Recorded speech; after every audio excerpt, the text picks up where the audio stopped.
CM Yogi Adityanath रहेंगे Mirapur seat उपचुनाव पर, करेंगे चुनाव प्रचार। मोरना इंटर कॉलेज में सीएम योगी की जनसभा है। आरएलडी अध्यक्ष जयंत चौधरी भी इस कार्यक्रम में मौजूद रहेंगे। बीजेपी आरएलडी प्रत्याशी मिथिलेश पाल के समर्थन में जनसभा होगी। सीएम योगी आदित्यनाथ गाजियाबाद में भी जाएंगे। चुनाव में पन्ना प्रमुखों के साथ बड़ी बैठक करेंगे। आज शाम 4 बजे सरस्वती शिशु मंदिर स्कूल में बैठक होगी। मतदान से पहले एक रोड शो और जनसभा का भी आयोजन रखा गया है। तो देखिए, जिन जिन क्षेत्रों में चुनाव होना है, जिन जिन सीटों पर आज मुख्यमंत्री योगी आदित्यनाथ वहां पहुंचेंगे, आगे की रणनीति बनाएंगे। कुछ जनसभाओं को भी संबोधित करेंगे, जिसमें गाजियाबाद में भी वो मौजूद रहेंगे। उपचुनाव में पन्ना प्रमुखों के साथ अहम बैठक में हिस्सा लेंगे मुख्यमंत्री योगी आदित्यनाथ। शाम 4 बजे सरस्वती शिशु मंदिर स्कूल में बैठक होगी। मतदान से पहले रोड शो और जनसभा भी करेंगे, ताकि जो वोटर्स हैं उनको बीजेपी की उपलब्धियों के बारे में बताया जा सके।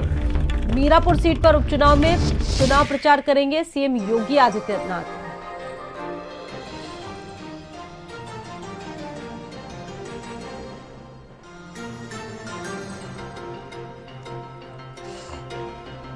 अरविंद जुड़ गए इस खबर पर बातचीत करने के लिए।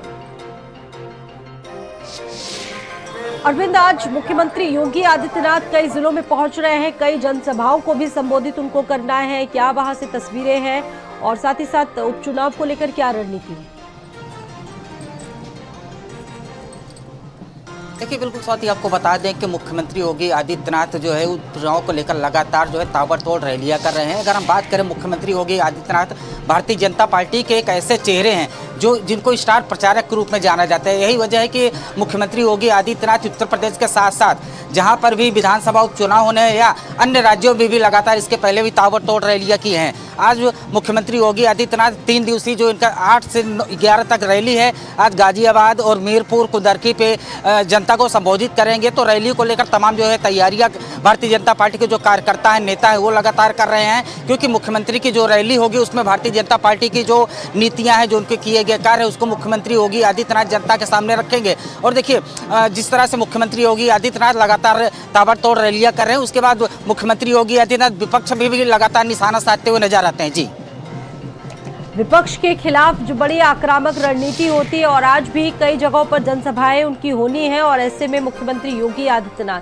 अच्छा, इन सीटों के अलग अलग समीकरण भी है जिसको लेकर बीजेपी इस बार पुख्ता रणनीति बना रही है। मीरापुर भी चुनाव होना है, वहां को लेकर खास रणनीति है। और साथ ही साथ अरविंद, ये भी बताया जा रहा है कि कुछ जिलों में पन्ना प्रमुखों के साथ भी आगे की बैठक करेंगे सीएम आज। देखिए, भारतीय जनता पार्टी कोई भी उपचुनाव में कोई भी कसर नहीं छोड़ना चाहती। यही वजह कि मुख्यमंत्री योगी आदित्यनाथ खुद तमाम जनपदों में जा रहे हैं। तो 8 तारीख और 9 तारीख और 11 तारीख जो 3 दिन का भारतीय जनता पार्टी का जो मिशन है, ये मुख्यमंत्री योगी आदित्यनाथ जो सदस्यता अभियान की अगर हम बात कर ले, तो मुख्यमंत्री योगी आदित्यनाथ उसको भी जनसभाओं में, रैलियों में जनता को बताते हैं। तो यही वजह है कि लगातार मुख्यमंत्री योगी आदित्यनाथ ताबड़तोड़ रैलियां कर रहे हैं। बात अगर हम समीकरण की करें, मुख्यमंत्री योगी आदित्यनाथ जहां भी रैली पर जाते हैं वहां लगातार विपक्ष पर हमलावर दिखते हैं। जी बिल्कुल, तो सीएम योगी आदित्यनाथ आज कई जिलों के दौरे पर रहेंगे और ऐसे में तैयारियां काफी ज्यादा कर ली गई हैं बीजेपी की तरफ से। आरएलडी के राष्ट्रीय अध्यक्ष जयंत चौधरी भी इन कार्यक्रमों में उनके साथ मौजूद रहेंगे। कुछ कार्यक्रम पश्चिमी यूपी उत्तर प्रदेश के लिए बड़ा महत्वपूर्ण है। पश्चिमी उत्तर प्रदेश को लेकर बीजेपी की जो रणनीति है वो काफी अलग देखने को मिलती है। अगर अरविंद पश्चिमी उत्तर प्रदेश की बात की जाए, तो पश्चिमी उत्तर प्रदेश के लिए बड़ी अलग रणनीति रहती है बीजेपी के लिए। देखिए, बिल्कुल जिस तरह से आपने कहा कि पश्चिम उत्तर प्रदेश जो है वोट बैंक वहाँ का काफ़ी मजबूत है, उसको लेकर मुख्यमंत्री योगी आदित्यनाथ, यही वजह है कि पश्चिम का जो वोट बैंक है उस पर काफ़ी फोकस करेंगे। जैसे आपने बताया कि जो जयंत चौधरी वो भी मुख्यमंत्री योगी आदित्यनाथ के साथ मौजूद रहेंगे। तो यही वजह है कि लगातार जो मुख्यमंत्री योगी आदित्यनाथ है, भारतीय जनता पार्टी की जो उपलब्धियां हैं, केंद्र सरकार की जो उपलब्धियां हैं, उसको बताएंगे। यही वजह है कि लगातार मुख्यमंत्री योगी आदित्यनाथ ताबड़तोड़ रैलियां कर रहे हैं और जो भारतीय जनता पार्टी का जो मिशन है, जो उनके किए गए कार्य हैं, तमाम जो उनकी नीतियां, उसको जनता के बीच में खुद जाकर रख रहे हैं। बिल्कुल, तो देखिए, ये कई कार्यक्रम है और लोकेश भी गाजियाबाद से मौजूद हैं। लोकेश, गाजियाबाद में भी चुनाव होना है और जो गाजियाबाद की सीट है वो काफ़ी इम्पोर्टेंट है बीजेपी के लिए, शहरी सीट है। शहरी क्षेत्र है और ऐसे में बीजेपी यहाँ पर कभी हारी नहीं है, काफी मजबूत गढ़ यहाँ पर माना जाता है बीजेपी के लिए। इस बार का चुनाव आप किस तरीके से देख रहे हैं? बीजेपी की क्या स्ट्रेटेजी रहेगी इन चुनावों के लिए? देखिए, बीजेपी के जहाँ जहाँ उपचुनाव है वहाँ पर मुख्यमंत्री योगी आज जो है वो उनका दौरा है। पहले वो मुजफ्फरनगर के मीरापुर सीट के लिए वहाँ पर जनसभा करने जाएंगे, उसके बाद मुरादाबाद और उसके बाद तीसरे नंबर पर वो गाजियाबाद पहुँचेंगे। यहाँ पर एक जो पन्ना प्रमुख है उनके साथ उनकी बैठक रखी गई है। इसको नाम दिया गया है कि पन्ना प्रमुख के साथ बैठक है और इसमें इस बातों पर चर्चा होगी कि कैसे उपचुनाव 2024 को जीत लिया जाए और इसके तमाम जो रणनीतियाँ हैं वो तैयार की जाएंगी। इसको लेकर के जो बीजेपी के अलग अलग जो मंडल और संगठन के पदाधिकारी हैं वो लोग यहाँ पर मौजूद रहेंगे और मुख्यमंत्री योगी आदित्यनाथ का जो ऑफिशियल यहाँ पर समय दिया गया है वो तकरीबन 2:30 बजे का है। 2:30 बजे वो एक जो यहाँ पर एक स्कूल है सरस्वती शिशु मंदिर, उस स्कूल के प्रांगण में पहुँचेंगे और उसके बाद वो जो है यहाँ पर पन्ना प्रमुखों के साथ बैठक करेंगे जिसमें संगठन के सीनियर लेवल के पदाधिकारी भी मौजूद होंगे और इस दौरान वहाँ पर इस बातों पर चर्चा होगी कैसे उपचुनाव के भीतर जीत दर्ज की जाए और क्या क्या ऐसी रणनीतियाँ जिसको लेकर के गाजियाबाद के इस चुनाव में उतरा जाएगा। दरअसल ये चुनाव महत्वपूर्ण इसलिए भी है कि परंपरागत तरीके से ये सीट बेहद अहम रही है भाजपा के लिहाज से और भाजपा का गढ़ माना जाता है। लेकिन 20 साल पहले उपचुनाव जब हुआ था तब समाजवादी पार्टी ने इस पर जीत दर्ज कर ली थी क्योंकि उस वक्त सरकार भी समाजवादी पार्टी की थी। तो ऐसे में ये माना जा रहा है कि ये सीट किसी भी हाल में बीजेपी से हाथ से नहीं छिटकनी चाहिए और बीजेपी एक दूसरे लिहाज से कहे तो इस सीट पर अपर एज पे भी है। वजह यह है कि जो उनके महानगर अध्यक्ष हैं संजीव शर्मा वो उनको टिकट दिया गया है उपचुनाव के भीतर और वो संगठन के कार्यकर्ता होने के नाते उन्हीं के महानगर अध्यक्ष रहने के दौरान बीजेपी ने लगातार जीत दर्ज की है। जितने भी चुनाव जो गाजियाबाद की ज़मीन पर हुए, चाहे वो विधायकी के हों, चाहे वो सांसदी के हों या वो मेयर के हों, उन सभी चुनाव के भीतर उन्होंने जीत दर्ज की है और जीत दर्ज करने के साथ साथ उनकी कार्यकर्ताओं के स्तर पर बेहद अच्छी पकड़ है। तो ये एक जो है वो प्लानिंग का हिस्सा होगी कि आखिर मुख्यमंत्री जब यहाँ पर पहुँचेंगे तो कौन कौन से ऐसे मुद्दे होंगे जिसको कि हाईलाइट किया जा सकता है और इन मुद्दों के हाईलाइट करने के साथ साथ क्या क्या ऐसी रणनीति होगी जो कि इंटरनल लेवल पर बनाई जाएगी।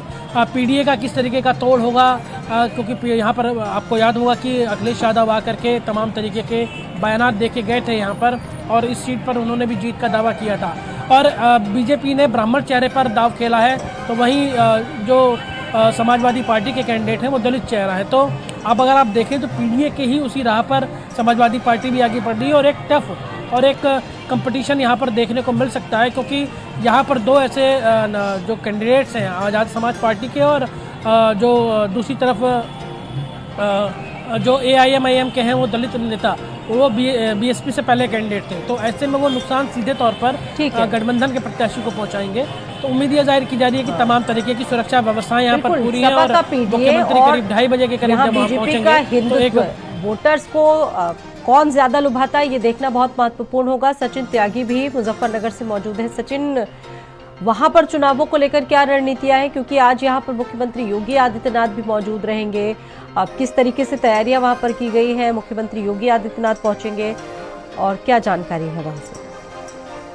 देखिए स्वाति, आज पश्चिमी उत्तर प्रदेश के दौरे पर मुख्यमंत्री योगी आदित्यनाथ रहने वाले हैं। वो 3 अलग अलग जनसभाओं को पश्चिमी उत्तर प्रदेश में संबोधित करेंगे, जबकि पहली जनसभा उनकी मुजफ्फरनगर के जो मीरापुर विधानसभा पर उपचुनाव होना है उसमें है और जो मोरना इंटर कॉलेज है वहाँ उनकी तकरीबन 11 बजे जब मुख्यमंत्री यहाँ पहुंचेंगे तो वो जो एक विशाल जनसभा को संबोधित करेंगे और उस जनसभा को संबोधित करने के बाद स्वाति वो की वोटर्सों के साथ भी एक बैठक इंटर कॉलेज के अंदर ही करेंगे और इसी के साथ साथ बताया ये भी जा रहा है कि वो जो पदाधिकारी है उनसे भी संवाद स्थापित करेंगे। हालांकि अब से कुछ दिन पूर्व जयंत चौधरी भी यहाँ जनसभाएं करते हुए दिखाई दिए थे और आज भी जयंत चौधरी सीएम योगी के साथ मंच पर मौजूद होंगे, क्योंकि मीरापुर उपचुनाव में आरएलडी को ये सीट मिली है और आरएलडी से प्रत्याशी बनाई गई है मिथिलेश पाल, जिसके समर्थन में जो मुख्यमंत्री है योगी आदित्यनाथ वो यहाँ चुनावी जनसभा को संबोधित करने के लिए आएंगे। हालांकि जमीनी स्थिति अभी क्या है ये नहीं स्पष्ट हो रहा है,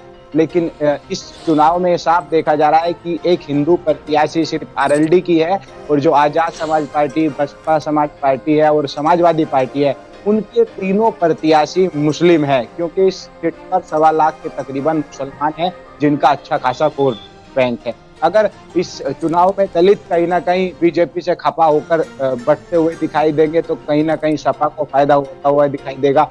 अगर इस सीट पर मुस्लिम कहीं ना कहीं बढ़ते हुए दिखाई दिए तो कहीं ना कहीं आजाद समाज पार्टी को फायदा होगा। और जैसा कि लोकसभा में देखा गया है कि भीतरी घात हुए हैं सांसदों के साथ, जो पूर्व सांसद थे, अगर ऐसा उपचुनाव में भी देखा गया है तो कहीं ना कहीं बीजेपी को भी यहाँ भारी नुकसान हो सकता है, क्योंकि टिकट के ना मिलने से जो आरएलडी के कई नेता थे मिथिलेश पाल के टिकट से भी नाराज थे, और कहीं ना कहीं इनके अंदर भी अंदरूनी विवाद चल रहा है, जिसके चलते जो कैबिनेट मंत्री है अनिल कुमार, उन्हें यहाँ की जिम्मेदारी दी गई है जिताने के लिए। हालांकि सभी एडी से चोटी तक के जोर लगा रहे हैं और लगातार अपनी अपनी जीत का दावा कर रहे हैं। जी स्वाति। धन्यवाद आप सभी का जानकारियां देने के लिए। बढ़ते आगे, आज लखनऊ में डीजीपी प्रशांत कुमार ने अपने परिवार के साथ